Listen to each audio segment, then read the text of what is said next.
on usually. Yay, recording. Oh my God, yay. Oh my God, Julia. Howdy, Disco Citizens. I am Julia Marchese. And I'm Teri Gamble. And welcome to Horror X, a collaboration between the George A. Romero Foundation and our podcast, Horror Movie Survival Guide. Yes, Horror X explores the femmes who make fright films fantastic-gorical and palavers with them about their experiences in film and horror. And we are so excited to get a wonderful solo interview with this guest because she's often interviewed with a partner, but I'm really excited too. Oh my We're God. getting some solo time with Amanda Grace Collins, who is a writer, producer, and emerging filmmaker, known to jump in front of the camera once in a while as well. And by day, she currently works as a full-time monster kid and horror enthusiast in consumer products at the Universal Backlot. And growing up in LA with a love... Iconically, I'm sorry, that's so cool. Oh, I love all those monsters.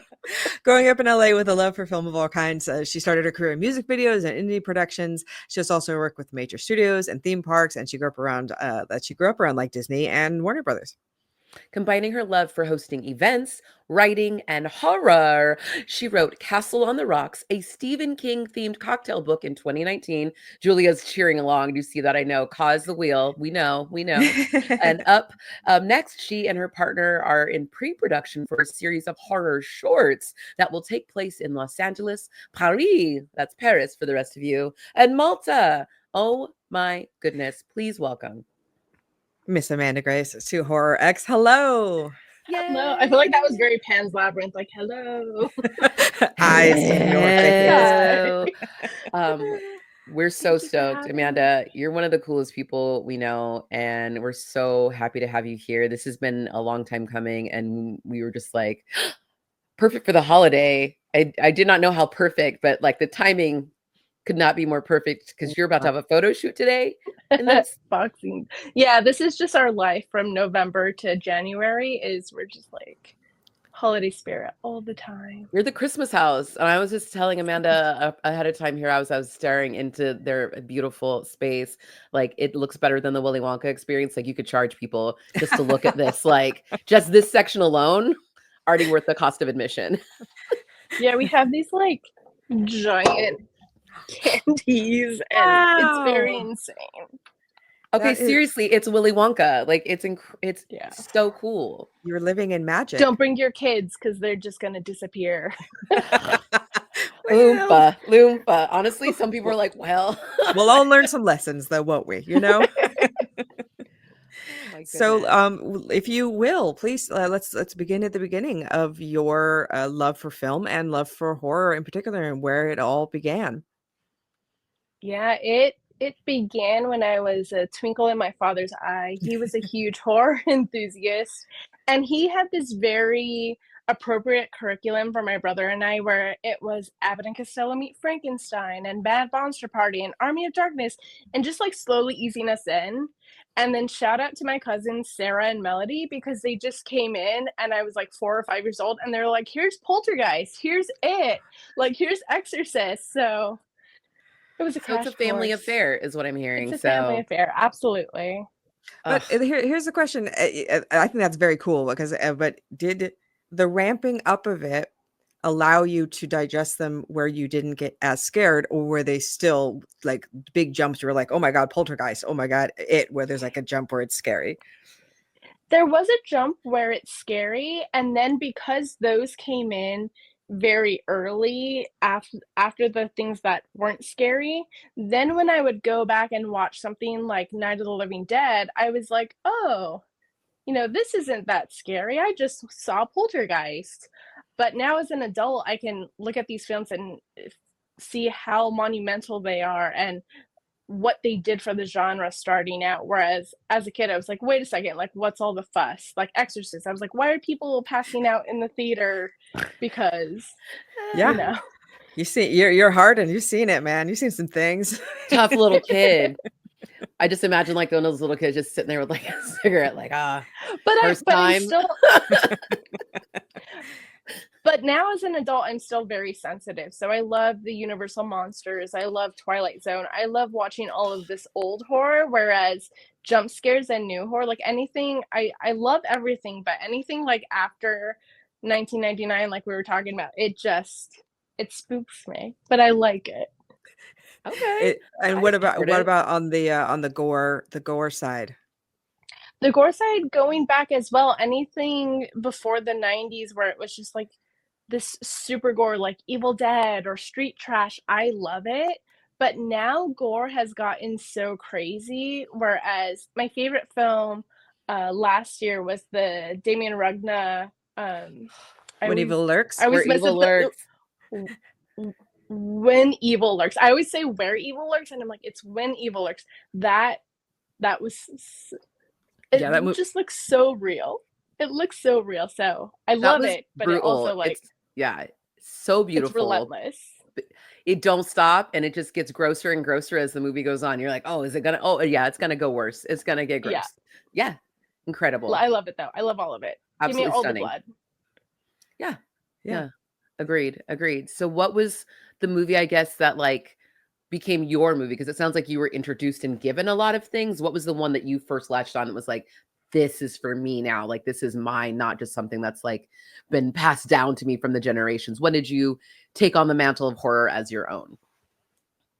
I feel like it was in high school and it was renting stuff like Ginger Snaps and Jennifer's Body and The Craft and stuff where it was like, oh, I'm a weird teen girl and I'm gonna watch these movies about other weird hot teen girls. So it worked out. Yay. And out of the ones that you look back, was there ever a time where you felt anti-horror because you were like, that's what like the fam likes, like the teenage rebellion? I've never felt like that, but a few years ago I did have like a 20-second personality crisis where I asked my partner, oh my God, is this my whole life just because it was my dad's whole life?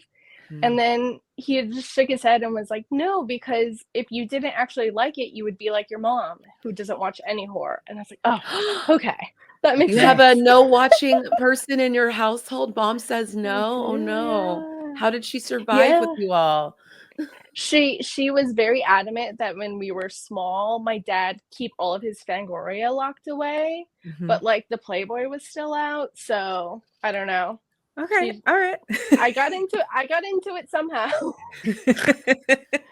I'm okay with smut being out and about, but that's me. I feel No, it like a was very great. Parisian kind of parent that way. Absolutely. No, I'm just saying like it all of my dad's magazines kind of made me who I am today, so Fangoria shaping us all, here we are. thank you, Fango.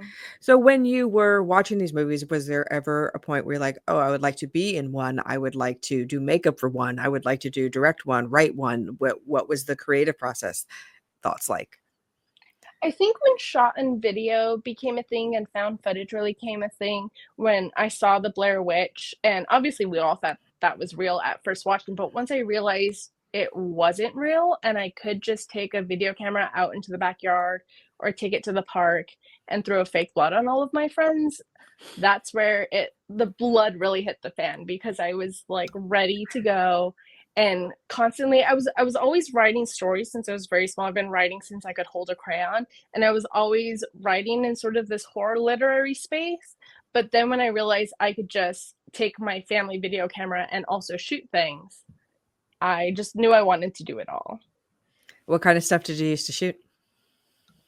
Just a lot of zombie stuff because the makeup is easier, and I've worked on feature films as well, doing zombie makeup and blood. I feel like that's always the easiest. Vampires, just stuff hiding, lurking under the bed in the dark, just always scaring my little brother because I'm the oldest. Sorry, Nick, but yeah. It happens. It's okay. I'm a little and I get it. Sometimes you got to scare the kids. And I'm forever grateful for being scared. Um, Incredible. So what was did you study writing? Did you get further into it? What's like the kind of like, I don't know, what was the next level? How did you level up? Yeah, I really have been writing forever. When I was in middle school, I wrote about movies and plays and holidays for the school paper under the pen name Star, inspired by the Lost Boys. And I Nice. wasn't embarrassed about writing, but I just thought it was so cool and mysterious to have a pen name. I even have like a Disneyland Captain Hook hat somewhere where it's like Stitch Star, because I was like, I'm just going to grow up and be a vampire. But yeah, the Oh, writing continued throughout high school. I was published in a bunch of poetry books in high school just because the internet was new, and I was like, oh, I could submit and get published in a book. That's cool. Yeah, just you been writing ever since. do you still write poetry? I do, yeah. And then I have a degree in film and music production, and then film and media studies. So I was like, just all the You're just expression, a all the Renaissance arts. artist person, is what I already knew A that, but now I jack know of how all deep. trades. Yes. Yeah. Are you a I musician? I I am more on the production side. I do Okay. like a lot of synth work and VSTs, but yeah. What is a VST? I'm sorry, I don't know what that is. VST is like a virtual studio space. I can't think of what that Acronym is thing that's all right. actually No, that's sounds for. that's super cool. And then with the film that this, so we do. I know you're an LA native, so like, how did you get into the film scene here? Well, I started in high school. There was bands that I loved and followed, and they would post that they were doing music videos and the director needed people to PA or work on set. And I sort of worked my way up in that world where I started as a PA. Then I was like craft services manager. Then one day I just ended up being, second AD on a music video. And I was like, oh, like this is a thing I can do. And music videos are great because you get it done in a day or two and it's just on to the next thing. But then I really fell in love with, shorts and indies and features where you sort of build this family on set. So I like it. And so then continue on. What happened when do you move on to the next thing? And now we're talking about shorts and features and what happens next? Yeah, I feel I have this saying where everyone in LA who wears black knows each other somehow. And it's true. Yeah, the network is strong. Yeah, and people try to say, oh, the horror popular club. There's no club, but we just all truly know each other. I have an Edgar Allan Poe tattoo, and I was like in my early 20s working at Starbucks on Olive by all the studios, and Mike Mendez used to come in, and he saw my Poe tattoo and was like, do you like horror movies? And I was like, yes. And so this just sort of like got me into the world. Ryan Turek and his wife Sierra and I were friends on Instagram, and he was like, we're going to Monster Palooza. Is anybody going to be there? And I was like, yeah, let's meet up for lunch. And so you just like sort of meet all these people in real life and realize that they're all lovely. We're all into really spooky things, and we're all, very kind and welcoming.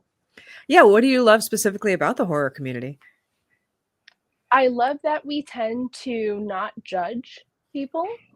I love that a lot of us are queer, a lot of us are neurodivergent, a lot of us felt solace watching horror because of that otherism. And then you grow up and you realize, oh, I'm not alone. There's a whole bunch of people that had this similar upbringing or similar experience where they felt like they didn't know their place, and now they have a place as an adult. So I think that's really lovely.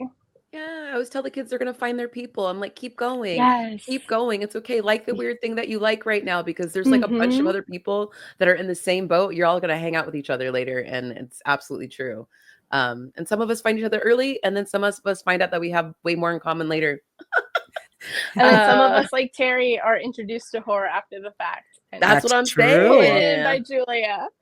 Well, I saw a lot of those movies when I was 5 as well, which is why I think I straight went away too. Because my babysitter's house, I saw Poltergeist when I was like 5 years old, and Friday the 13th, and a bunch of those movies way earlier than I probably should have. And the devil, was in the way. So now he's my friend. So we worked it out. So yeah, tell us more. I guess I want to know more about your working with Universal or how that came about, because I'm very curious about that. Because I watch Universal horror all the time. I keep the Pluto TV network has a Universal Monsters channel that I have on most of the time at my house. So tell us more about that. So I sort of waver back and forth between working for myself and hustling and being a creator, and then also loving the security of having a full-time job.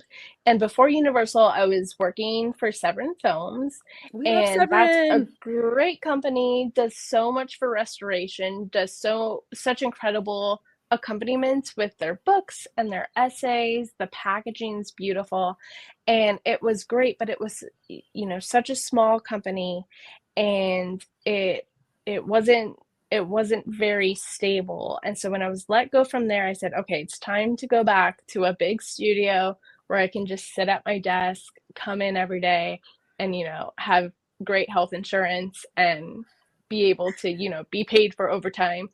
And so I started looking specifically at Universal because my partner is still with Severin and they're across the street from each other. And then also, I had such a love and affinity for Universal from visiting as a kid. Again, I'm so into the Universal monsters. And my dad, actually, on my 8th birthday, he said, "What do you want to do? Anything you want to do for your birthday?" And again, I'm sorry to my brother Nick, but my answer was, "Dad, I want to go to Universal Studios, just me and you. No mom, no brother." Okay. And so You wanted he to took enjoy those me. monsters with the person who introduced you to the Yeah, monsters. yeah. And I get it. my poor brother was only 5 or 6 at the time, so like he was, still a baby. And so my dad and I went, and I remember being on the tram and seeing everything and getting scared but liking it. And then I also remember that there was a special effects show where they came in and they showed Psycho, and they were like, "It's actually stabbing a watermelon. The blood is actually chocolate syrup." And that also was very, you know, flicking a light switch in my brain where I was like, I could do this. Mm-hmm. It looks so great on film, and it's actually easy to do. It's a So magic trick, I always say. Like, you learned the magic. That's the best. Yes. it's true. And then when Maxine came out earlier this year, I loved it. But there's that moment where Maxine's on the backlot and they tell her, "You're in the belly of the beast. If you do anything wrong to get spit out, it might not get the taste for you again." And I really felt that because I was like, I am on the backlot. I'm in the belly of the beast. So it's really a privilege to get to work for Universal and to get to look up the Psycho House every day and like drive my golf cart around. And I'm always like the go-to spooky person. So this has been in every job I've had, but anytime someone needs a horror opinion at Universal, they sort of saunter onto my horror desk, Ooh. to my desk, and say, "Horror question," and I'm like, "Yes." You've made You're it. the That's a Very Horricle. dream. proud of that. I'm very proud. You I'm very, should very be. proud of that. But The it's Universal been like that. Horricle. I love it. Yeah, it's been like that with every job I've had. Like I used to be a fashion and beauty writer for Hello Giggles, and so they would always give me like all of Micheline Pitt releases to write about. Or I got to interview Elvira when she came out with her pinup Ooh. dresses. Okay. That was a career highlight, was getting to Yeah, we're going to pause interview there Please, because we Elvira. need to hear more about that. Clearly, please, both of us had a please. moment. We both had a visceral reaction to hearing the Queen's name. Tell us about It, Elvira. it's that magical strip of Magnolia where just magical things happen. And so I went in person to do the interview, and this wasn't the first time I met her, but it's always been, up until that point, had always been in a work environment. And so she wasn't feeling well, and she was like, "I'm so sorry. I would hug you, but I'm not feeling well and I don't want to get you sick." And that was just the most lovely first thing for someone to say when you're interviewing. I'm like, "Oh my God, I will hug you from afar." Like she's wonderful. She's so great. And she gave me all the dresses that day. It was very, very nice. Ooh, you got Again, some dresses good dresses. directly from Cassandra. Oh my It was, gosh. And it what was a did you good get? time. What did you ask her? What did you talk about? We just talked about the line on, and Mm-hmm. honestly, it's just sort of like bled out of my brain because I can just see her sitting there with her Yeah. like beautiful red hair, like Uh-huh. queen. Uh-huh. Oh my gosh. Were they dresses a lot were like all inspired by her movies and stuff like that? Or what was the line kind of like? It's a pinup line that's inspired by her dress. So it has like the deep cut, but then it has like mesh. And then there's some that have like the sheer sleeves. It was a good line. Honey. Oh, that's delightful. And her presence is, yeah, I met her once back in the day, and anyway, yeah, at a midnight screening of something or other, and she's just lovely. And she signed a bag of candy corn for me. I think I won, which is super random, but a joyous thing a million years ago. Oh, before camera phones, kids. So I do not have a picture of it. I just was really excited to chat with her. I love that. Yeah, she's so cool. So Yeah. you were also a part of the Women's Magician Association. Can we talk about that? Yes. There's actually classes going on this January. So if you're in LA Oh. and you want to do the mentalism courses, they start in January at Magic University. And so the Women Magicians Association we have meetings at the castle, and it's anyone of any skill level in magic. So if you're a newbie like me, if you're a newbie like Teri, you're welcome to come and learn and practice. It's a great space. It feels very adjacent to the horror space, where it's all women building each other up and just practicing our craft together. So I love At it. the Magic Castle, one of the most magical places in the world. We love the It's Magic true. Castle. We've gotten It's the privilege true. to go the last few years for Halloween time when they decorate the castle all up, and it's just very cool. And we love going to the castle. Julia, are we going to take magic classes now? It sounds like I feel like we have to. I mean, if I was going to take any, it would be mentalism, which I think is the most baffling and cool of all, in my opinion. You just Humble want to opinion. lead people on. You want to push them. I get it. It's a Stephen King thing. Honestly, it all comes around the cause of wheel. I get it. You want a fire start. Let's You're do just it. gonna see Julia in the dark tower of the castle, Yep. doing her magic. Oh my God, we have to. When did you start working with them? That's when have you long wanting to be a magician for? So I've always loved magic. My mind is blown all the time, and I have this silly, corny theory that you cannot do magic unless there's a little bit of real magic involved. So the skill and the energy and the vibe of doing an effect or a trick, I feel like you have to have just a little bit of real magic there to, influence people and, have the big reveal. And so I think it was 2 or 3 years ago in December, the Magic University had an open house. And so my partner and I went because we've always wanted to do a mentalism seance-y type show, like obviously Oh yeah. look at our house. Yeah. And so like if we could do like a Not Scary Farm seance, like this would be our jam. And then I just met a lot of other women at the open house, and they welcomed me with open arms to the association. And do you remember your first time going to the Magic Castle? Yes, my first time going to the Magic Castle was for haunting.net with Cara Mandel, and I wrote an article doing an escape room at the Magic Castle. So a girlfriend of mine was at the Beverly Hills Hotel, and I Ubered from my house, which is in Los Feliz, to the Beverly Hills Hotel in just a bathing suit and like a towel, because I met her. She was like, just come, we'll sit all day by the pool. And then Cara texted me and said, do you want to go to the Magic Castle and write an article about it?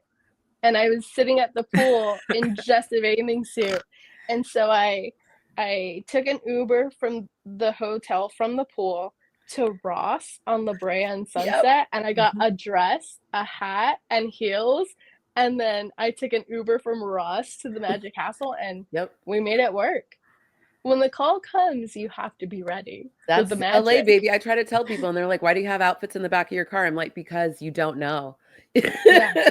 Someone will call you and be like, do you want to go someplace fancy tonight? And you're like, I need a cute little dress just ready to go. Yep.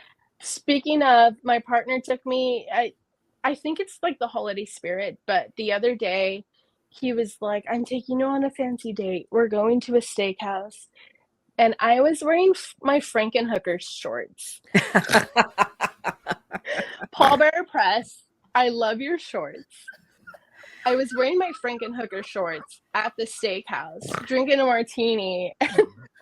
You know what? It worked. Nobody But said anything. that's also okay, but that's also LA, and that's also something I try to tell people too. I'm like, you could show up in whatever sometimes, and no one's gonna blink an eye because the city is wild. But there's certain places like the Magic Castle that has a dress code, so you need to make sure you have certain I things for push it. certain I push it places. a little bit. Don't listen, Magic Castle, but I push it with my leggings and I wear my docs. And you know what? We need to expand the gender rules of the Magic Castle. You know, uniform dress So code. can we talk about, please, in depth, your Castle on the Rocks King inspired cocktail horror handbook that you kickstarted and created? Tell us about the origins, your Stephen King beginnings. I mean, this is where you wanted to get in the weeds.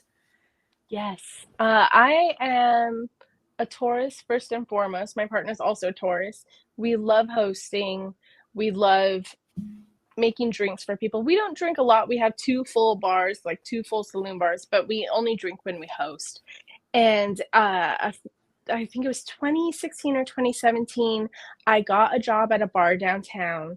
And even as just a hostess, you had to go through this rigorous weeks long class where they had us taste every single spirit and they had us learn the composition and the distilling Wow. process of every spirit. And that was so fascinating to me because I'm not good at science and math, but if I can read about it or I can learn about it hands-on in a tactile way, then I love it. So I got very into mixology and making craft cocktails with that job. And then I started making drinks for my friends. Our friend Ryan over at Blumhouse, he would tap me to make drinks. So I made drinks for their Halloween party. I would do themed drinks. I did drinks for the Exorcist. I think it's Exorcist Believer, their rap party. I came up with some drinks for them. I came up with drinks for Midsummer Scream for Slashback. Cool. I love you, Midsummer Scream, and I love you, Long Beach Convention Center. But I had this great elaborate drink for Slashback video. And then the convention center was like, best we can do is Jameson and Pepsi with grenadine. What? Sorry. So people were Sorry, sending that me sounds right though. photos That sounds at right Midsummer though. Scream, and they're like, here's your cocktail. And I'm like, that was not it. But yeah, so all of this led to me saying, you know what, I'm just gonna do a whole book, and what better book than Stephen King himself, which is a little ironic since he doesn't drink anymore. Yeah. But we have many friends who do not drink anymore, and so there's so many ways that you can make the drinks non-alcoholic, and there's mocktail recipes as well. And I really steered towards theming it with the film adaptations versus just the books, Oh, that's because great. we love our films. And yeah, it has sort of a bittersweet ending where I did this all myself. I had a very successful Kickstarter. I self-published it, and it came out at the end of March 2020. Sorry. Sorry about that. What happened then? Like, I don't know. It's wild. I feel like a Yeah. lot of people wanted a cocktail book then, though. That's true. Unfortunately, it like sold out in the Kickstarter, and then my plan was to have these like elaborate events where I could come and make the drinks in person, Right. and do The a lot book of tour hosting. didn't get to help support the book sales. Tour, yeah. So yeah, we sold out in the Kickstarter, and then eventually I'll revisit it and do a volume 2, make it much larger, and be able to do it in person now that we're all vaccinated. But we'll see. Did you read Stephen King when you were growing up as well? Was your dad into reading stuff as well as watching, or was it mainly film stuff? It was reading as well, and I feel like I wasn't allowed to read Stephen King, which is funny because I was allowed to read all of Anne Rice, and I feel like they're both Pretty brutal. Parents make weird, like I wasn't allowed to read Harry Potter because that was the devil. So Well, yeah, make I mean, weird he is. He's a terrible wizard. That's just J.K. Rowling, not Harry. Oh, there you go. She's not a wizard. She's terrible. Yeah. It's okay. Julia's never read a Potter. Never. So no, I I was haven't. gonna say never read a Stephen King. No, me? Julia, No, right? never. Yeah, never. But I'm always curious to see what people's in is, right? Because I feel like everybody's intro point to him is different. And you know, and thinking back on it, mine was probably Stand By Me, because I saw that movie way before I read anything. And you know, a lot of people are always surprised that it's him because it seems not like him, and yet it is so him. No, it's very him. It's Like once, very, yeah, it's very. it's kids on bikes. It's the whole thing. It feels very him. I feel like there's a lot of that in his oeuvre. Now that I've studied with you, Julia, my mentor, my Stephen King mentor. Yeah, I making you read short stories and doing all sorts of stuff. I mean, All right, you got me cred. You got the me cost, cred. the cost of being my friend. You gotta read some Stephen King if you're friends with Julia. True. I Yeah, mean, I read them I as will an buy you the adult, one that but I think you will like most. I will like cater it to you. Is that? No, I mean, appreciate that. She bought me Carrie, which I love because that's also my mom's name, and I also Mhm. fucking love that movie, and I love that story. So thank you, thank You're you. very welcome. So you've done a lot, Amanda. So I'm just digging through some of your stuff here. You also do makeup. We haven't really talked about that too. Can we talk about your makeup life a little bit if you're willing to share with us? I don't do a lot of makeup, but like I said, if you have a horror movie and you need someone bloody and you need someone bruised and you need someone scarred, I will roll up my sleeves and help any SFX person that I know. If And I how do like you the feel gore. about being I like covered the in blood? gore. I do like it, but also the sensory experience of being an autistic person, and like I love the way it looks, but if we could just make a blood that's a little less sticky. A few Mhm. years ago, I did Jack from American Werewolf in Oh, London, and awesome. I did the full RBFX prosthetic of my entire throat being ripped out, and then I did my jacket covered in blood, me covered in blood, and it looked so cool, but it felt so sticky. So Yeah, it's and less sugar. yeah, well, Karo syrup, what are you gonna do, right? Yeah, Like that seems to be the the thing, but go-to. I love it being covered in blood. Yeah, it feels kind of gross, but you feel kind of cool because you're like, I look awesome. Yeah, and then being blonde now, I was black for my hair was black for 25 years and then it went gray, so now I'm blonde, but now I have to be extra careful when I do the blood because it Oh, just can stays pink. stain. Yeah, that's fine. What's wrong with that? No, I'm sorry. I do love a pink. I do love a pink hair situation. It was Um, pink for a while too. of course, of course. And you also model. Can we talk about your modeling? I feel like I see you pop up in some of my It's a favorite clothing lines. secret. Am I not supposed to talk Yeah, about that? I'm not supposed to talk no, about your no, modeling? You're incredible it's though. not really modeling. It's just, It's modeling. friendship. Yeah, Lively Ghost, Lindsay, she's super, super lovely. And then Kenzie, the photographer, she's actually the person who's coming here today. They're just great friends and they're great to work with. Kenzie makes it so easy to be in front of a camera and not feel like, oh, I'm getting my picture taken. So it's been very, very nice. And the clothes fit, going back to the sensory, it's the opposite spectrum of being covered in blood is wearing a gorgeous Lively Ghost dress because they're billowy, they're soft, they're very romantic. My dream is just to be like a woman that's on a cover of a horror novel, and so yes, that's Like what the running Lively away Ghost from a dress. Yes, castle with with the a candlestick. candlestick. Yeah, I'm yeah, about to that's Goals. go what grab Lively my Ghost Abra feels from the like. corner right now. I always want that. That's all I want. I Yeah, basically like want like yeah, I want to be Mina, Bram Stoker. I want to be that sexy Mhm. and that excited at all times holding a candlestick running by a castle. I think that's it. it's gonna be Cool. all of us after Nosferatu, I feel. Yeah. I think that is it's I can feel it. I can feel it in my bones. It is coming I'm for us. excited. Well, Very. I love how much you do, and it's so kind of all over the place, and in a great way, in a being able to do everything and not limit yourself kind of way, which I think is fantastic. Is there anything that you would do differently if you could go back and kind of do things again? Well, the reason I do so much, I think, was the long undiagnosed ADHD. Now that I've like found routines and medication that works for me, I'm really able to like focus and finish projects. And I don't think I would change anything because every step of the way has gotten me here today to speak to you two lovely people. Ah. Uh, but yeah, maybe being diagnosed a little bit earlier and maybe being medicated a little bit earlier could have gotten a lot more projects done. We get there when we get there, kid. It's okay. You're doing great. You've done My incredible work bones thus are far. tired, Teri. My bones are tired. Yeah. But Bones you are look bones. You can get fabulous. some calcium and keep it Thank going. you. Okay. You're going to be great. You're going to be doing great. So I would love to know what else about horror. I don't know, like if you were to I don't know what is the, I don't know. I haven't gotten to the juice. What intrigues you most about horror? Like what is it that makes you, how do you feel, I guess, with horror? What makes you, yeah. Like, what is the feelings you have when you watch a horror movie? What draws you?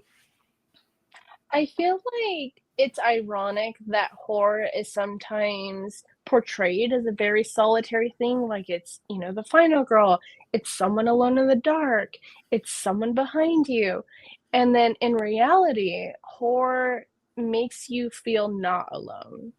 It makes you feel like, oh, someone has also had this experience and been okay, or someone has gone through this and they survived. So I feel like it creates such a safe space for you to see those emotions and overcome them.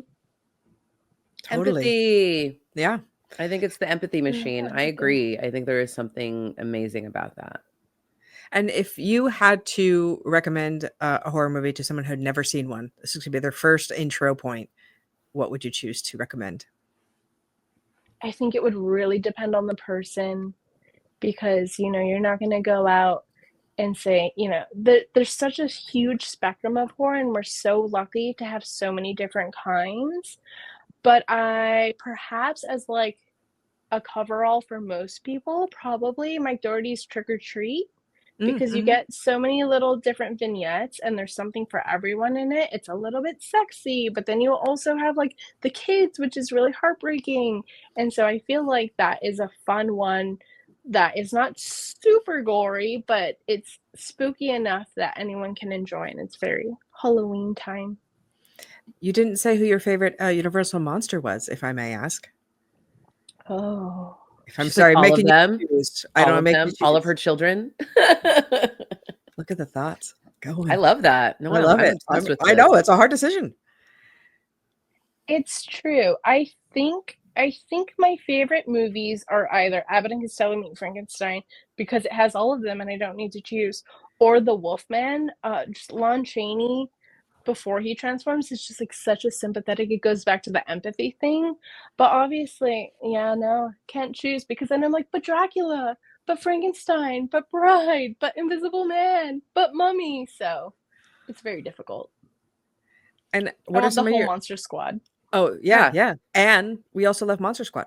And what are like some of your favorite like genres and like subgenres within horror? Yeah, where do you peel off? I think horror comedy does not get enough love. So what are some of your faves? Especially, I love, oh my God, you caught me on the spot. Shaun of the Dead, Evil Dead 2, Tucker and Dale versus Evil.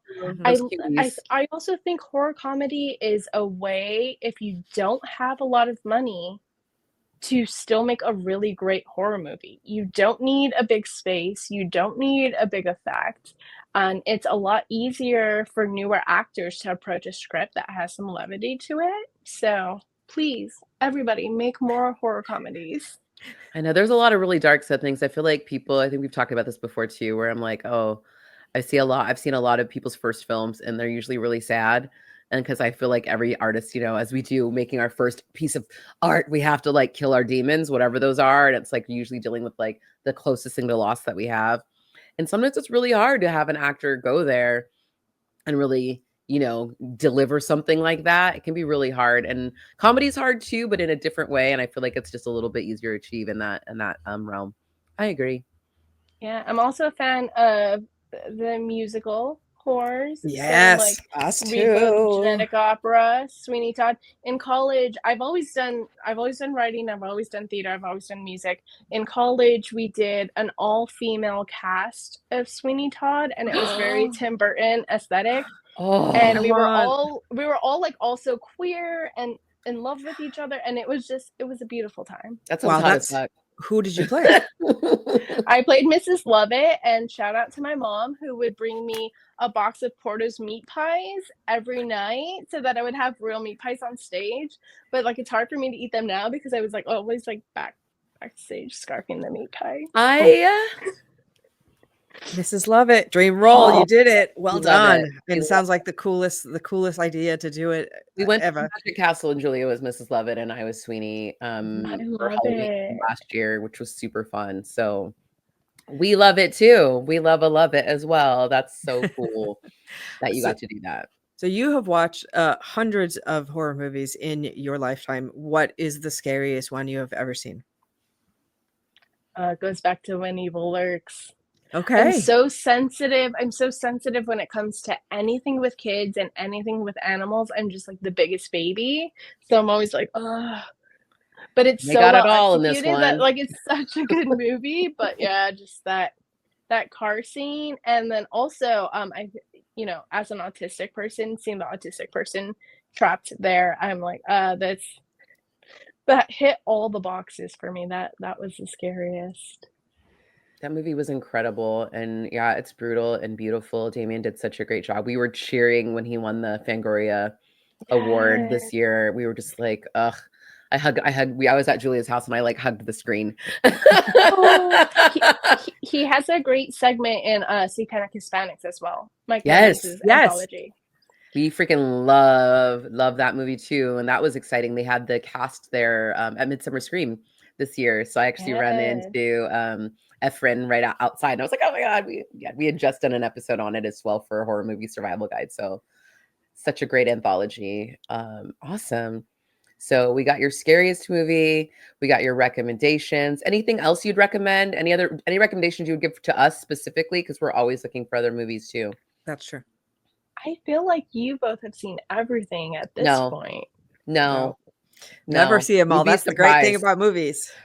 Yeah, there's always more, and there's always some random movie that's someone's favorite movie that we have never heard about that I am always intrigued. So I like it when I saw Julia too, because that's always a fun game for me at movie night. I guess you're just gonna have me on Horror Survival Guide when I think about it and come back with Ooh, she's gonna go catalog and find the one that we need to do that she loves. Okay, great. I'll take it. Well, let's ask the question we ask all of our guests. How has George A. Romero made an impact on your life? Well, two very, very strong ways. I love Creepshow and I love Tales from the Dark Side. I'm just like an anthology girly. And these little segments where they can all be different and they have like a pretty quick payoff. That's also probably the ADHD. But Creepshow is like in my bones. I've often thought of getting like the entire like cover tattooed because I love it. Sounds like a great sleeve. Or like my whole leg or something. I love it so much. Tales from the Dark Side as well. I love it so much. And that's how he's inspired me in a good way. And then another bittersweet sort of story is, I think it was 2013 or 2014, and he was at Monsterpalooza, and I was in my younger 20s at this time, and I had already run out of money, and I like peeked my head in the room, and there he is sitting, and his line was pretty low. And my friend said, well, there's an ATM right here. We're at the Burbank Marriott. She was like, there's an ATM. Do you want me to pull some money out and I can lend you the money to go meet him? And I was like, no, I don't want to. I don't know when I can pay you back. I'll see him next time. No. And so obviously there wasn't a next time. And so now they say don't meet your heroes, but now any chance I get to meet someone, I'm like, Mr. Romero, I didn't get to meet you. So I try now to meet everyone I can. I think that's great. I mean, it's a sad story, but that's a lesson that's well learned. You go, okay, the time is now. If they're in this room and I'm in this room, let's do this together. Yeah. I think that's great. Yep.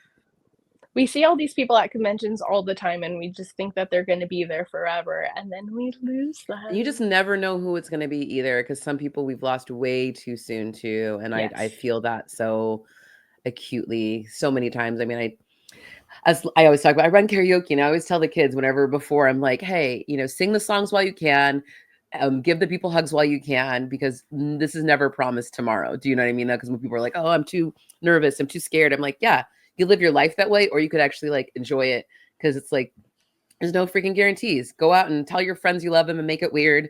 Go out, and do the things, because this is it. This is all we get. So Yeah, and yeah. don't be scared of being yourself, because yourself is all you can be. Very true. Why, words of wisdom, and tell the folks where they can find you and anything that you would like to plug. You can find me on most platforms, Blue Sky, which I'm not using yet, but TikTok, Instagram, all under Amanda the Strange, YouTube. And our horror shorts are coming very soon. We're in pre-production now. We're going to start filming this month and into the spring. So. Okay, and there's going to be doing festivals, or do they have homes yet, or what's happening once they're done? That's another little secret. That's another little secret. I can't wait to hear what that's gonna go. Oh my gosh. I'm so excited for you. I love that you're just like teasing us you. a little bit. And I like being teased. So I appreciate that. For information later. I love. I have a partner who's very strict with like release deadlines of news. So he's like, don't say anything. And I'm like, oh, I've already told 10 people. No. So for this, I gotta. We are teased. Support it, and your partner's fantastic. We had the honor of getting to hang out with them for a little bit during the Fangoria Chainsaw Award filming. What a delight. And y'all are both so cool. Thank you so much. Julia, what other shows are you doing? I feel like you're doing some other shows you should tell the people about. Oh, well, you can catch me on my other podcast, The Losers Club, all about Stephen King, and Jodorowsky, all about Alejandro Jodorowsky. And then we also have a show together, Horror Movie Survival Guide, our podcast, which we've been doing for nearly 8 years at this point. What? Crazy, right? That's so wild, Julia. You know what? You know what's so cool? We are so happy. Maybe. Actually, that's why you've been studying Elizabeth Bathory a lot. So I have a whole torture chamber in the back over here. We've been drinking the blood of the youngs. I'm up for being a vampire anytime if there's any vampires watching. Becomes her. Nice. Yes. Julia absolutely would love to be a vampire. I'm good. I'm over here letting you know I'm okay. But Julia's ready. So if you know about the bite, if you're a real vampire, hit her up.